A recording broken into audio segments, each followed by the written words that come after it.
ಕಳೆದ 28 ವರ್ಷಗಳಿಂದ ರಾಷ್ಟ್ರ ಅಂತಾರಾಷ್ಟ್ರೀಯ ಮಟ್ಟದಲ್ಲಿ ಕಲಾವಿದರನ್ನ ಮೂಡಬಿದ್ರಿಯ ಎಂಬ ಗ್ರಾಮೀಣ ಪ್ರದೇಶಕ್ಕೆ ಕರೆಸಿ ವಿವಿಧ ರೀತಿಯ ಸಾಂಸ್ಕೃತಿಕ ಕಾರ್ಯಕ್ರಮಗಳನ್ನು ಸಾದರಪಡಿಸುವ ಮೂಲಕ ಮೂಡಬಿದ್ರಿಯ ಹೆಸರನ್ನ ಅಂತಾರಾಷ್ಟ್ರೀಯ ಮಟ್ಟದಲ್ಲಿ ಪರಿಚಯಿಸಿದ ರಾಷ್ಟ್ರೀಯ ಸಾಂಸ್ಕೃತಿಕ ಉತ್ಸವ ಆಳ್ವಾಸ್ ವಿರಾಸತ್ ಇದೀಗ 29ನೇ ವರ್ಷದ ಸಡಗರಕ್ಕೆ ಸಜ್ಜಾಗಿದ್ದು ಇಂದಿನಿಂದ 4 ದಿನಗಳ ಕಾಲ ಸಾಂಸ್ಕೃತಿಕ ಕಾರ್ಯಕ್ರಮಗಳೊಂದಿಗೆ ಕಲಾಸಕ್ತರಿಗೆ ರಸದೌತಣ ನೀಡಲಿದೆ.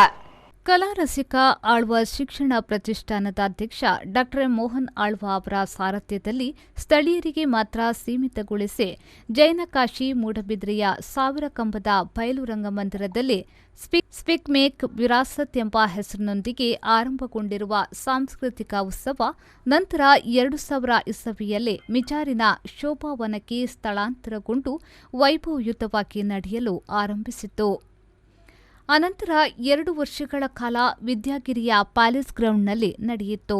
ಇದೀಗ ಪುತ್ತಿಗೆಯ ವಿವೇಕಾನಂದ ನಗರದ ಶ್ರೀಮತಿ ಕೆ ವನಜಾಕ್ಷಿ ಶ್ರೀಪತಿ ಭಟ್ ಬಯಲು ರಂಗಮಂದಿರದಲ್ಲಿ ಮೇಳೈಸುತ್ತಿದ್ದು ಬಸದಿಯಿಂದ ಬಯಲು ರಂಗಮಂದಿರದವರೆಗೆ ಸಾಗಿದೆ.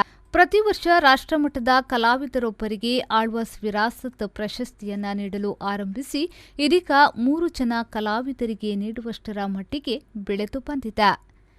ಈ ಬಾರಿಯ ವಿರಾಸತ್ತನ್ನ ದೇಶಕ್ಕಾಗಿ ದೇಹತ್ಯಾಗ ಮಾಡಿದ ವೀರಯೋಧ ಕ್ಯಾಪ್ಟನ್ ಎಂಇ ಪ್ರಾಂಜಲ್ ಅವರಿಗೆ ಅರ್ಪಿಸಲಾಗುತ್ತಿದೆ.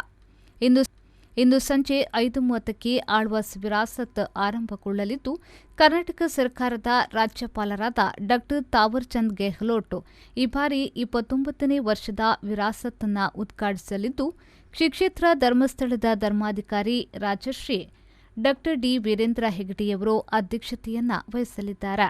ಶಾಸಕ ಉಮಾನಾಥ್ ಕೋಟ್ಯಾನ್, ದಕ್ಷಿಣ ಕನ್ನಡ ಜಿಲ್ಲಾಧಿಕಾರಿ ಮುಗಿಲನ್, ಮಾಜಿ ಸಚಿವ ಕೆ ಅಭಯ್ ಚಂದ್ರ ಜೈನ್, ಭಾರತ್ ಸ್ಕೌಟ್ಸ್ ಗೈಡ್ಸ್ನ ರಾಜ್ಯಾಧ್ಯಕ್ಷ ಪಿಜಿಆರ್ ಸಿಂಧ್ಯಾ, ರಾಜ್ಯ ಚಿತ್ರಕಲಾ ಪರಿಷತ್ನ ಅಧ್ಯಕ್ಷ ಡಾ BL Shankar, Udupi G Shankar family ಟ್ರಸ್ಟ್ನ ಅಧ್ಯಕ್ಷ ನಾಡೋಜ ಡಾ ಜಿ ಶಂಕರ್, ಎಸ್ಸಿಡಿಸಿಸಿ ಬ್ಯಾಂಕಿನ ಅಧ್ಯಕ್ಷ ಡಾ ಎನ್ ರಾಜೇಂದ್ರ ಕುಮಾರ್, ಮಂಗಳೂರು ಎಂಆರ್ಜಿ ಗ್ರೂಪ್ನ ಅಧ್ಯಕ್ಷ ಪ್ರಕಾಶ್ ಶೆಟ್ಟಿ, ಅದಾನಿ ಗ್ರೂಪ್ನ ಕಾರ್ಯನಿರ್ವಾಹಕ ಕಿಶೋರ್ ಆಳ್ವಾ, ಪುತ್ತಿಗೆ ಗ್ರಾಮ ಪಂಚಾಯತ್ ಅಧ್ಯಕ್ಷರ ಸಹಿತ ಉದ್ಯಮಿಗಳು ಗೌರವ ಉಪಸ್ಥಿತರಿರುವರು.